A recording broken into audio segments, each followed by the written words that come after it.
Setelah bersusah payah meredam amarah Linda, akhirnya Rio bisa membuat sang pacar tertidur di kamarnya. Untuk kali kedua, Rio coba menyelinap pulang ke Lombok Tengah.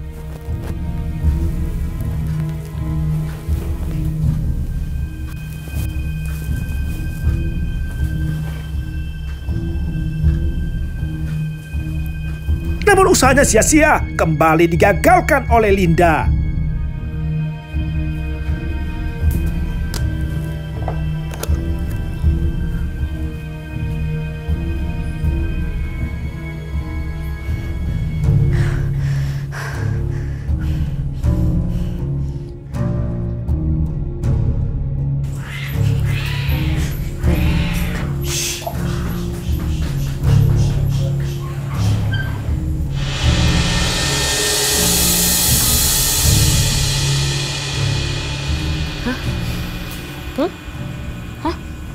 Mau kabur? Iya. Ayo jawab. Ya udah oke. Aku nggak pulang ke Lombok Tengah. Bagus. Masih berani mau bohong kamu? Enak ya? Habis manis, sepah dibuang. Habislah kesabaran Rio untuk Linda, hingga akhirnya Rio memutuskan untuk tetap pulang ke Lombok Tengah.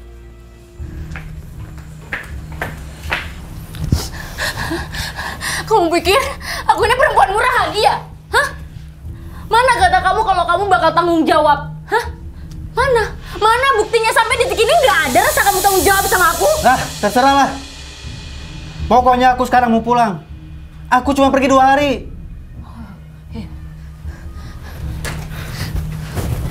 Hanyut terbawa emosi, keduanya tak bisa menahan diri.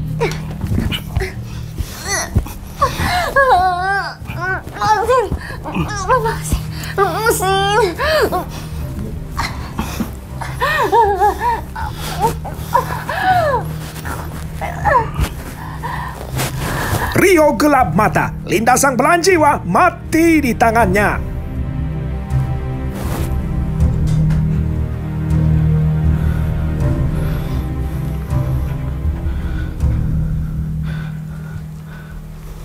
Awalnya dikira pingsan, namun setelah diperiksa kemudian, Rio pun panik ketakutan. Linda tak kunjung siuman. Lantas apa yang akan dia lakukan?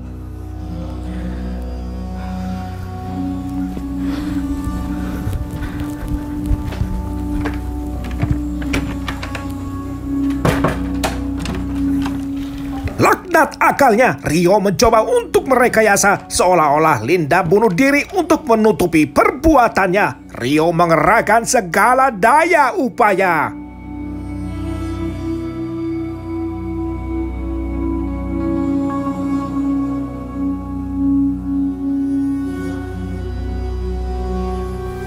Namun tidak ada kejahatan yang sempurna, sebab pada kematian Linda yang direkayasa ditemukan banyak kejanggalan serta-merta.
Linda Novitasari ditemukan pertama kali oleh sahabatnya bernama Titi setelah dibiarkan jenazahnya menggantung selama 2 hari. Sungguh keji. Awalnya Linda diduga bunuh diri, namun pihak keluarga menemukan banyak kejanggalan saat memandikan jenazah Linda Novitasari.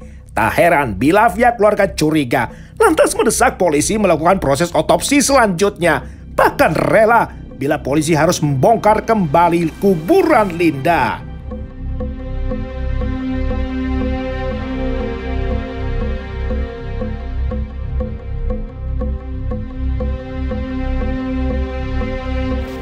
Kecurigaan pihak keluarga terbukti benar adanya, sebab tim ahli forensik Rumah Sakit Bayangkara menemukan sejumlah tanda luka. Sebut saja bibir korban yang bengkak dan berwarna biru kehitaman.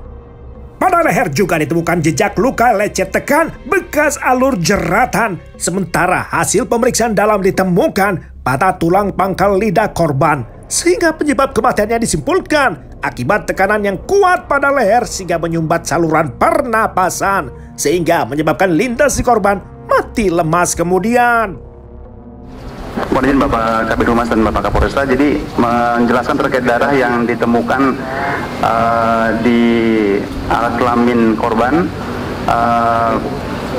Terus terang dari dokter forensik kami masih menjadwalkan untuk proses pemeriksaan dari ahli forensik.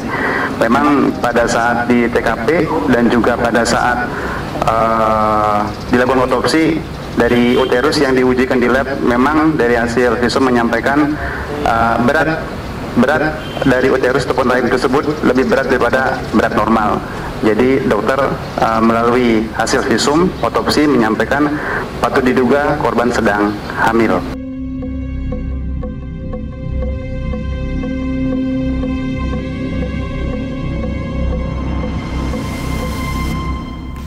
Korban mati di rumahnya. Keruan saja, polisi mencecar Rio Prasetyananda. Setelah diperiksa 3 kali, Rio gagal memberikan alibi. Walau Rio memanfaatkan Titi untuk memintanya mencari Linda yang tak tentu rimba, serta menegaskan kepada penyidik bahwa ia sedang berada di Bali saat peristiwa pembunuhan diperkirakan terjadi. Polisi sudah meminta keterangan 23 saksi, lantas menetapkan Rio sebagai tersangka pembunuh Linda Novitasari dengan didukung juga alat bukti yang menggunakan teknologi informasi.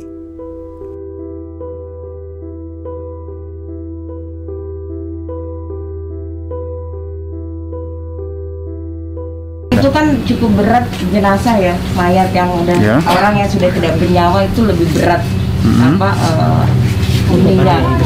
bebannya. Itu bagaimana polisi bisa percaya Rio sendiri melakukan itu?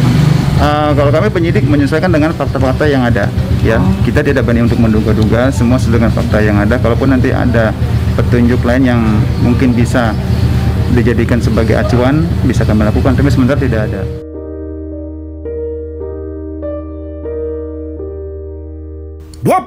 April 2021 menjadi tanggal penentu. Majelis Hakim Pengadilan Negeri Mataram membacakan putusan. Amarnya menyatakan terdakwa Rio Prasetyananda terbukti melakukan pembunuhan, sehingga majelis menjatuhkan pidana kepada terdakwa 14 tahun pidana penjara. Lebih ringan 1 tahun dari tuntutan jaksa karena majelis melihat perbuatan terdakwa sebagai bentuk perlindungan diri semata.